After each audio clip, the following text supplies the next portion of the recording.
Histórias assombradas. Deixa eu só ver aqui. É uma moça que nos manda este relato. Vamos lá, então. A mãe que se tornou uma Edith, parte 1. A gente tem visto bastante mães, né, também, que são Edith, gente do céu. Enfim, a mãe que se tornou Edith, uma Edith, parte 1. A história. Olá, Ana, sou da Paraíba e tenho 21 anos. Todos os nomes estão trocados neste relato, inclusive o meu. Me chamo fulana, tá trocado, mas eu tenho a dificuldade de falar. Deixa eu ver se tá trocado mesmo. Enfim. Os nomes estão trocados. Me chamo fulana e antes de ir direto ao ponto, preciso explicar. Tá tudo certo? Tá com música, Matheus?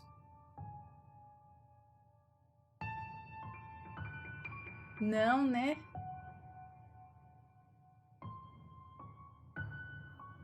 Vitório tá socando a colher de pau na parede. Pronto.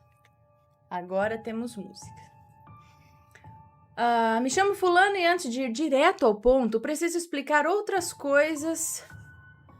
Meu Deus, o que pisca aqui? Preciso explicar outras coisas antes, para não ficar nenhuma dúvida. E para isso eu vou voltar no tempo em que eu ainda não era nascida.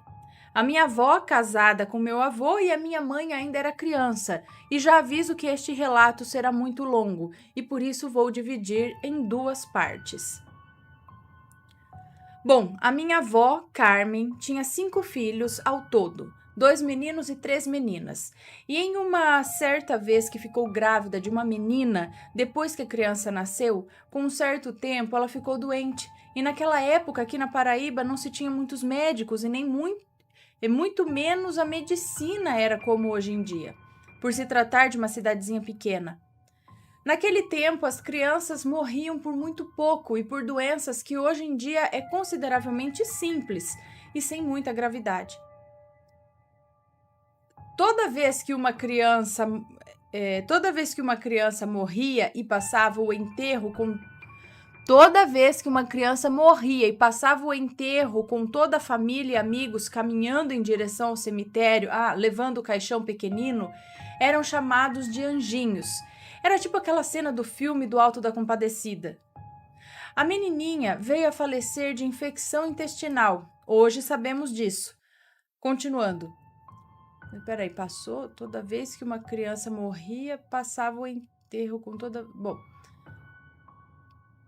Continuando. A minha avó tinha uma sobrinha chamada Vitória, e ela era uma menina muito danada. Mas, não se engane, a vida dela era muito sofrida. A mãe a espancava, xingava. Vitória trabalhava na casa dos outros de empregada para sobreviver. Chegou até a se prostituir porque não tinha o que comer. Começou a se envolver com coisas erradas e bruxaria. Meu avô José era e até hoje é agricultor. Sempre teve seu roçado e plantava vários tipos de frutas para vender na feira ou vendia para fornecedores de empresas e usinas. Ele tinha uma casa ao lado da sua que havia construído para um de seus filhos morarem quando se casassem. A casa estava vazia e muitas vezes Vitória guardava suas estátuas, bebidas, acredito que seriam oferendas ou até mesmo materiais para fazer seus despachos. Quantos anos ela tinha?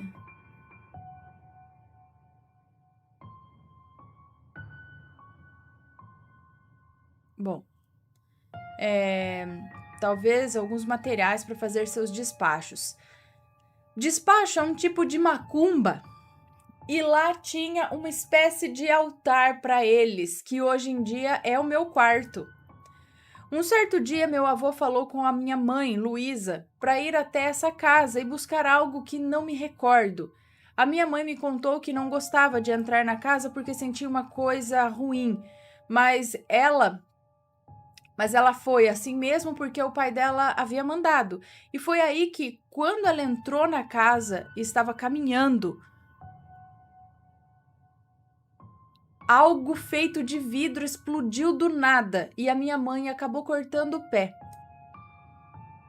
Meu avô imediatamente disse para Vitória tirar as coisas dela de lá e que não queria saber daquilo na casa dele e que ela fosse fazer as coisas erradas dela bem longe dali. E assim ela fez. E foi por todos esses motivos que era tão namoradeira.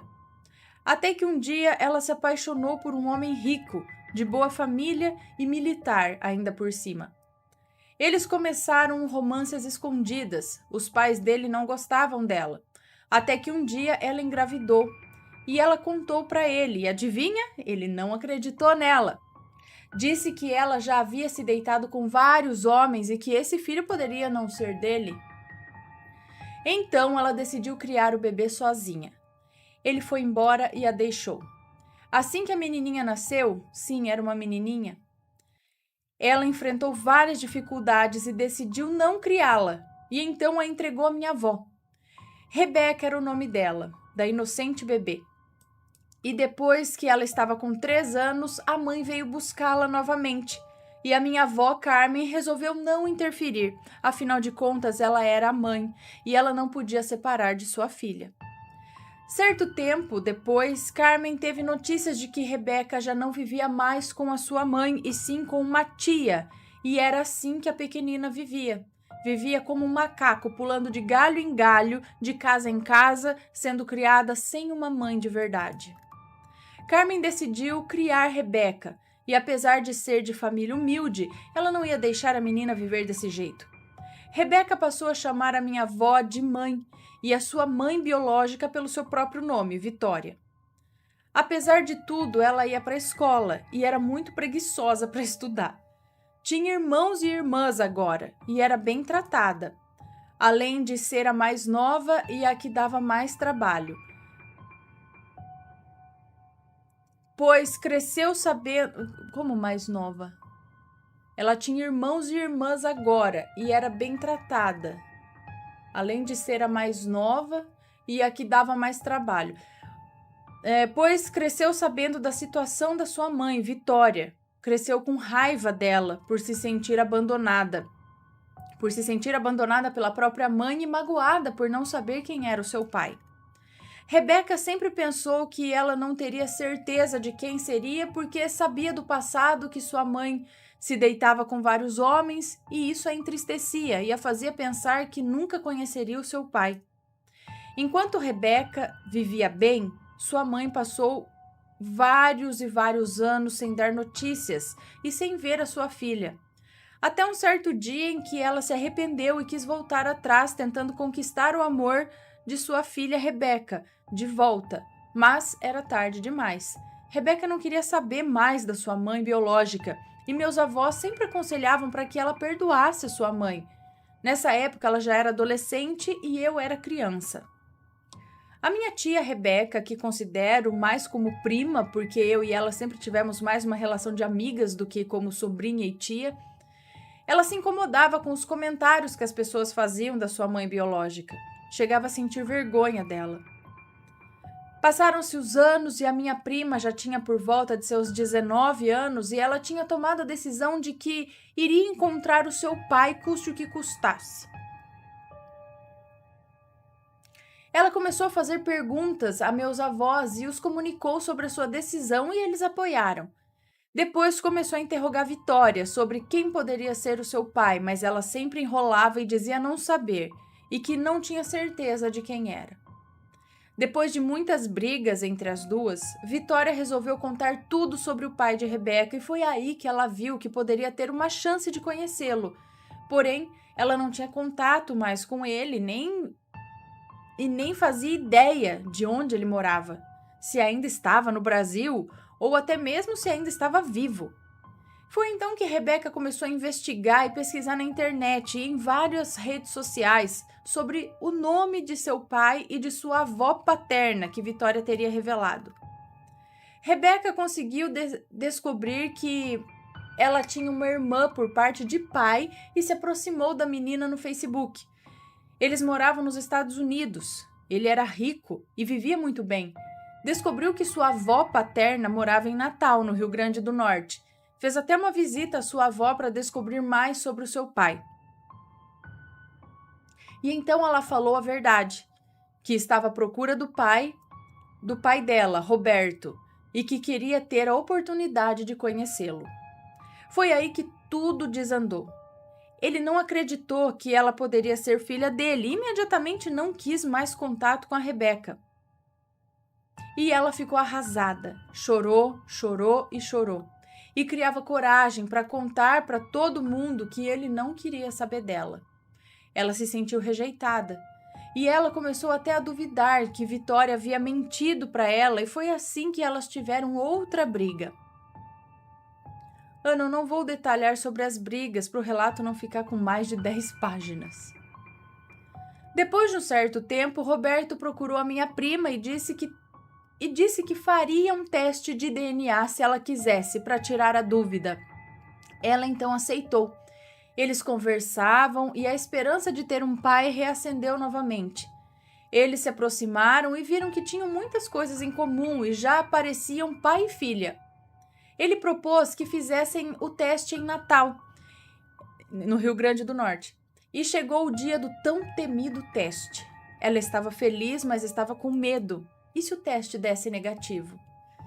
Ela nunca iria perdoar Vitória se a fizesse passar por tudo isso em vão. Ela passou o dia com a possível família do pai e foi a primeira vez que ela o tinha visto. Uns dias depois saiu o resultado e, para surpresa de todos, deu negativo. E para Rebeca isso foi como se tivessem tirado tudo o que restava dela. Ela chorou muito e sofreu por muito tempo. Confirmou-se então o que ela mais temia. Vitória mentiu mais uma vez e ela não a perdoou. E por alguns momentos chegou a pensar que Roberto, por ser rico e pensar que ela queria o dinheiro dele, teria assim falsificado o teste de DNA porque ele não queria responsabilidade com ela ou até mesmo não gostava dela. Passou-se um ano e ela resolveu entrar com um processo contra Roberto solicitando outro teste de DNA e desta vez seria tudo dentro da lei. Rebeca só queria ter o nome do seu pai no seu registro de nascimento e conhecê-lo. Ela não queria o dinheiro, ela não fez questão e fez o outro teste que deu positivo.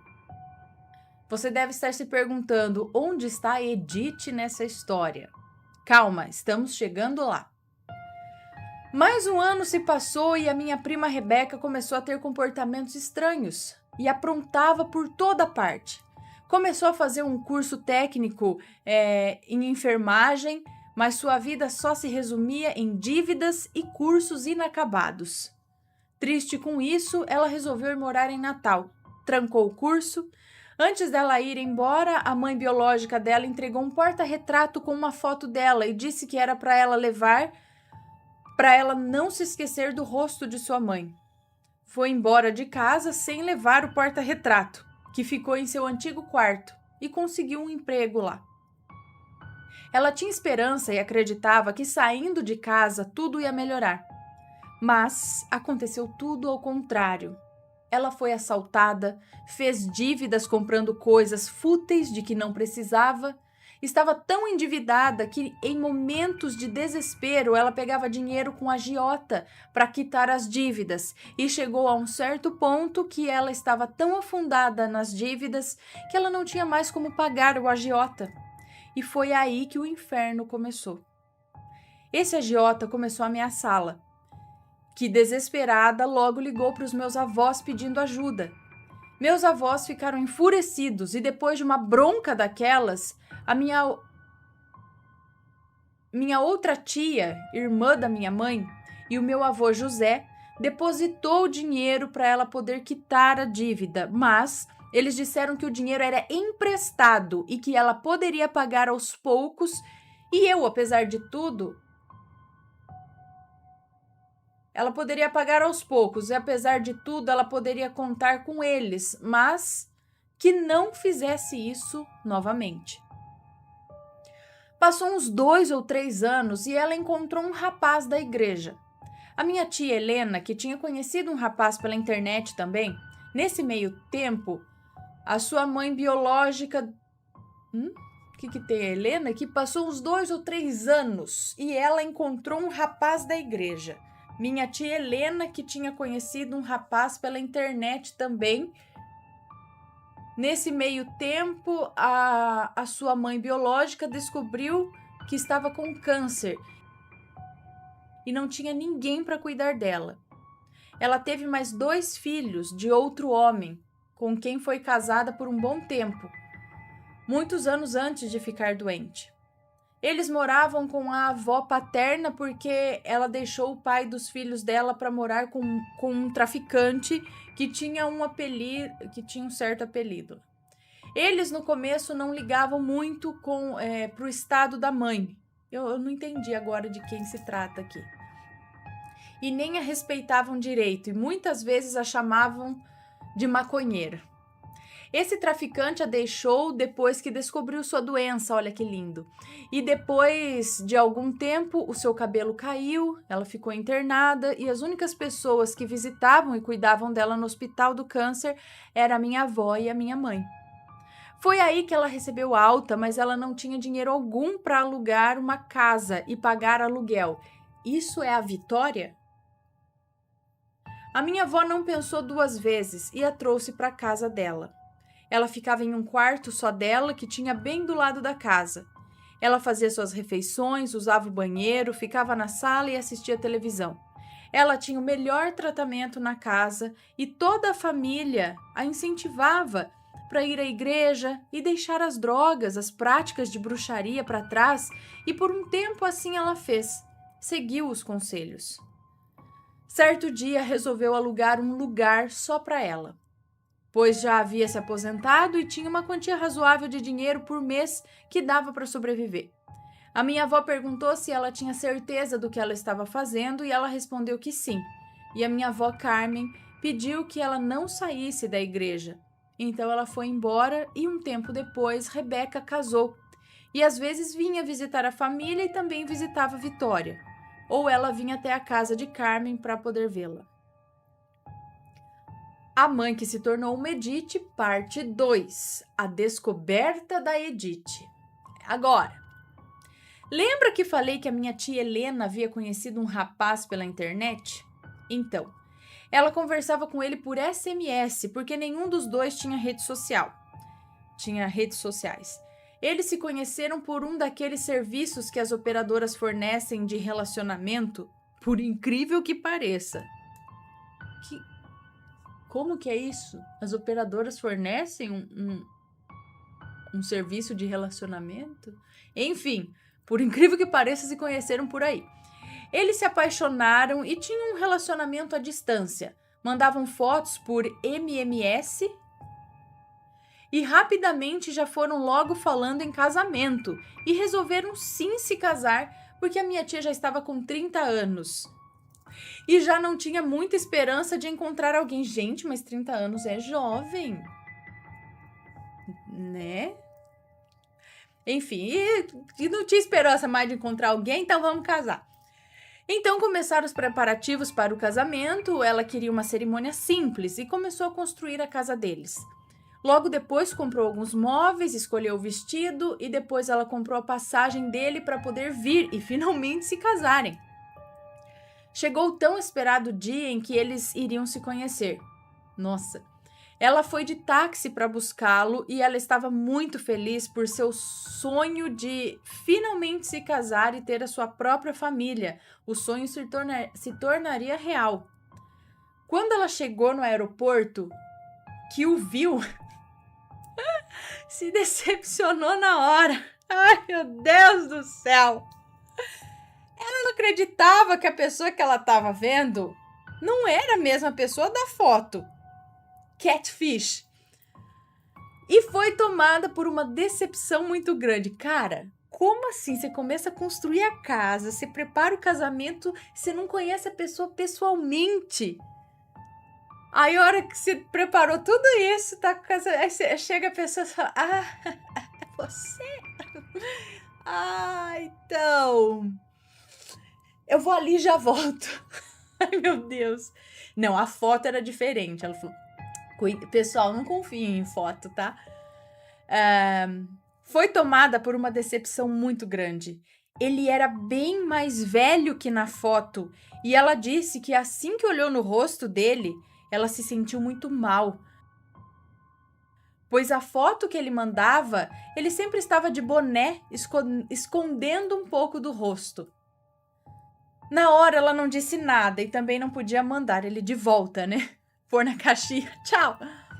Então ela o hospedou, mas conversou com toda a família antes sobre o que tinha acontecido e falou que gostava dele como pessoa, mas que não sentia atração por ele como uma mulher sente por um homem. Ana, ele é uma pessoa legal, inseguro e tinha uma vida muito sofrida. Ele é tão vítima quanto a minha tia foi. Você vai entender quando eu contar. Ela, mesmo arrasada, foi conversar com ele. Ele mesmo admitiu seu erro em ter mentido sobre sua aparência. Ele disse que ficou com medo dela não gostar dele. Depois de uns dias, ele foi embora e a minha tia Helena entrou em uma profunda depressão. Ela chorava direto, se sentia mal no trabalho, não dormia à noite, enfim, não tinha mais ânimo para nada. A minha família sempre foi da Igreja Católica e com o tempo eles saíram e agora são evangélicos, mas sempre foram muito religiosos, independente de religião. E a minha tia começou a frequentar a mesma igreja que os meus avós porque ela precisava sentir a presença de Deus e resolveu pedir ajuda ao pastor da igreja e foi aí que tudo começou. A minha tia Helena começou a piorar. Ela ficava cada dia mais deprimida e para evitar que acontecesse algo ruim ou que ela tirasse a sua própria vida, o pastor sempre ia na casa dela para conversar com a família e fazer orações pela minha tia. E em uma dessas orações eu estava presente. Foi quando a minha tia começou a gritar enquanto o pastor orava e ela caiu no chão se contorcendo. E enquanto o pastor tentava deixar ela quieta, ela falava com uma voz estranha que ela tinha vindo porque que ele tinha vindo porque tinham colocado ele lá. Que o trabalho não havia sido para ela, mas que viu uma oportunidade e não iria sair dela. Ela não parava de repetir a palavra morte, morte, estou no coração. E foi então que comecei a dormir junto com ela, pois ela não conseguia dormir sozinha. Ela escutava vozes e sentia o demônio se deitar ao seu lado. Se sentia perseguida na rua e o sentia em suas costas. Ana, óbvio que essas coisas foram descobertas devido às orações que o pastor vinha fazer na casa da minha avó para minha tia. Eu estou resumindo ao máximo e ainda não acabou. Eu sempre esperava minha tia dormir primeiro para assegurar que ela não iria fazer nada de errado. E ao mesmo tempo era muito cansativo para mim, porque eu havia começado o meu curso de computação na universidade. Eu sempre tinha que acordar cedo, a universidade era em outra cidade. Muitas vezes, confesso, eu não queria dormir com ela porque sempre sentia algo ruim no quarto dela e no banheiro. Eu sentia muita dor nas costas por causa da cama dela e foi nessa noite que uma coisa não muito agradável para mim aconteceu. Eu lembro que eu estava deitada do lado dela na mesma cama. Ela estava na minha frente e ela então adormeceu e eu fiquei tranquila para pegar no sono. Quando estava quase adormecendo, eu escutei uma voz de homem grave em meu ouvido, dizendo: "Ei, Sil, acorda!" E em seguida uma risada macabra. Na mesma hora eu me arrepiei toda e comecei a rezar e pedir a Deus que aquilo se afastasse. Eu não conseguia abrir o olho e ali mesmo eu fiquei rezando também a oração de São Bento.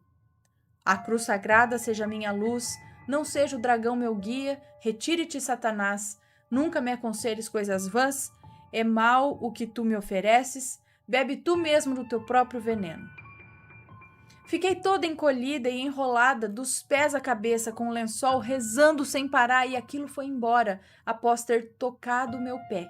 E em seguida adormeci em um sono bem profundo. Um certo dia, a minha outra tia Bernadette, que já é casada e tem 4 filhos, teve a famosa paralisia do sono. Ela contou que estava em seu quarto quando ela simplesmente caiu na cama, dura, sem conseguir se mexer. foi quando ela teve uma visão de que tinha uma mulher no rio fazendo macumba. E em seguida viu um porta-retrato. E ela escutava o demônio gritar. E ela gritava o seguinte. Ela escutava o demônio gritar e ele gritava o seguinte: eu não queria falar, mas tá queimando. Ele me obrigou a falar. Ele me deu uma ordem. O ele em que o demônio se refere a Deus. No dia seguinte, ela não pensou duas vezes e foi contar para nós o que tinha acontecido. E enquanto ela contava, a minha mãe estava na cozinha e disse que tinha escutado algo cair. Algo pequeno, mas não deu muita importância. Depois de alguns dias, outra vez a minha tia Bernadette viu o próprio capeta em pessoa. Ela tinha ido na cozinha beber água, quando ela viu a coisa mais horrenda na porta do banheiro dela. E ele falou: por que você está se metendo onde não é chamada? Se interferir mais uma vez, eu acabo com seu casamento e com a sua família. Ana, ela falou com o capeta e o repreendeu. Ela não conseguiu dormir essa noite. Foi assim que nós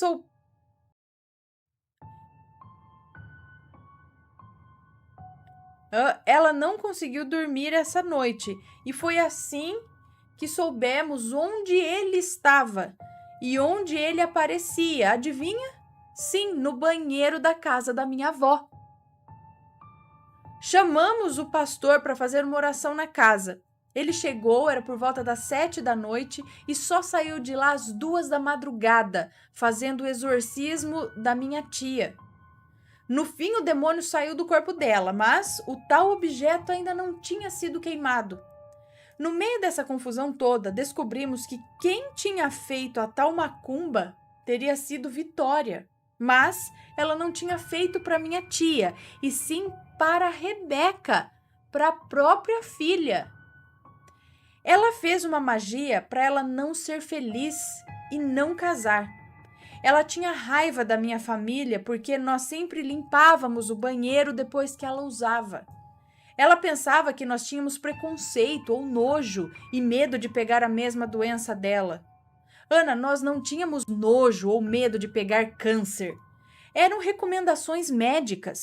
O médico disse que teríamos que limpar a casa regularmente por causa dos germes que poderiam fazer mal a nós e a ela, que trazia do hospital, já que tinha uma rotina de ida e volta, no hospital muito grande. O porta-retrato que ela deu para Rebeca era para ela ter levado para Natal, e como ela não tinha levado e a minha tia era a mais frágil, o demônio se aproveitou da situação e por isso ele ficava no banheiro, por ela sentir ódio da limpeza que fazíamos no banheiro. Desde então passamos a procurar esse porta-retrato por todos os lados e quem achou foi a minha mãe. Ela lembrou do dia em que a minha tia Bernadette havia contado sobre a paralisia do sono que teve e lembrou que havia escutado um objeto cair no quarto antigo da Rebeca. Assim que ela entrou no quarto, estava em cima de um guarda-roupa pequeno. O porta-retrato tinha uma foto da Vitória e a minha mãe disse que a foto estava feia, com umas sombras no rosto da Vitória. A minha mãe decidiu quebrar e queimar. E desde então decidimos que não deixaríamos Vitória sozinha dentro de casa quando ela viesse nos visitar. A minha tia ainda passou uns dias sem dormir sozinha, mas hoje ela não sofre mais de depressão e vivemos bem. Já a Vitória melhorava e piorava da doença. Ela voltou a usar drogas, morar com o traficante, até que um dia ficou internada de vez. Foi definhando e morreu sem se arrepender de tudo que tinha feito. Bom, Ana, este é o meu relato. Obrigada por contar. Que Deus abençoe sua família e a todos os fãs do canal. Eu sei que ficou muito grande, mas era preciso contar para servir de reflexão para muitas pessoas que pensam que magia é uma saída para resolver seus problemas. Há um mal neste mundo e devemos nos agarrar às coisas boas e não deixar o que acontece de ruim nos afetar, porque a vida é assim mesmo, cheia de altos e baixos. Como criar um monstro, não é? Eu falo que a merda começa antes. O que acontecia? O que acontecia com a Vitória? Lá no comecinho do relato,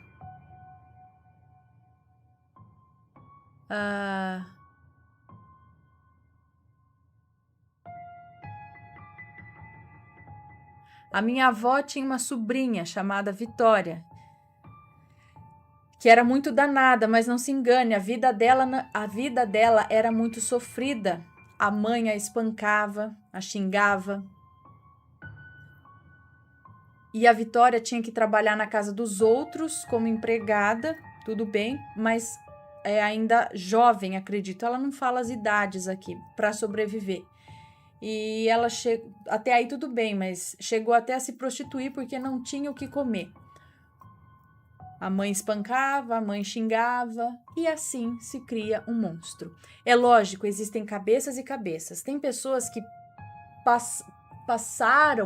passariam ou, né, passam por isso e consegue virar para um outro lado e falar, eu nunca vou fazer isso na minha vida, eu quero ser uma pessoa totalmente diferente disso né, da minha mãe ou do meu pai. E consegue levar uma vida totalmente diferente, com foco diferente e consegue ser melhor. Com dificuldade, mas consegue. Só que tem gente que vai criando mágoa, o que não dá para se culpar, não é? Como que a gente culpa alguém de criar uma casca ali dentro por sofrer tanto desse jeito nas mãos da própria mãe, do próprio pai? E aí, tanta coisa que teve que passar, tudo foi ficando dessensibilizada, talvez, não é? Com a própria filha, tanto que fez magia para a própria filha. Então, aí é que tá, é assim que se cria um monstro, né? Desde criança, fazendo essas coisas.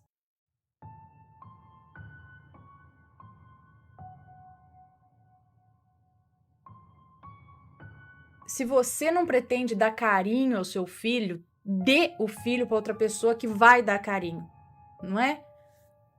Às vezes um cachorro dá mais carinho do que uma pessoa. Então, mas eu acho que tem gente que é sádico, sabe? Gosta de ter a criança ali, covarde, né? Porque não consegue fazer com outra pessoa, porque vai tomar. Então faz com a criança, aí bate, aí leva de saco de pancada, xinga, desconta tudo ali na criança. Mas faz isso por gosto, acho. Porque se você não tá contente, olha, dá pra outra pessoa criar. É melhor do que ficar ali acabando com a vida da pessoa. Porque isso dá trauma pra vida inteira, viu, gente? Enfim. Tudo à volta também, não é? Tudo que vai e volta. A gente colhe o que a gente planta.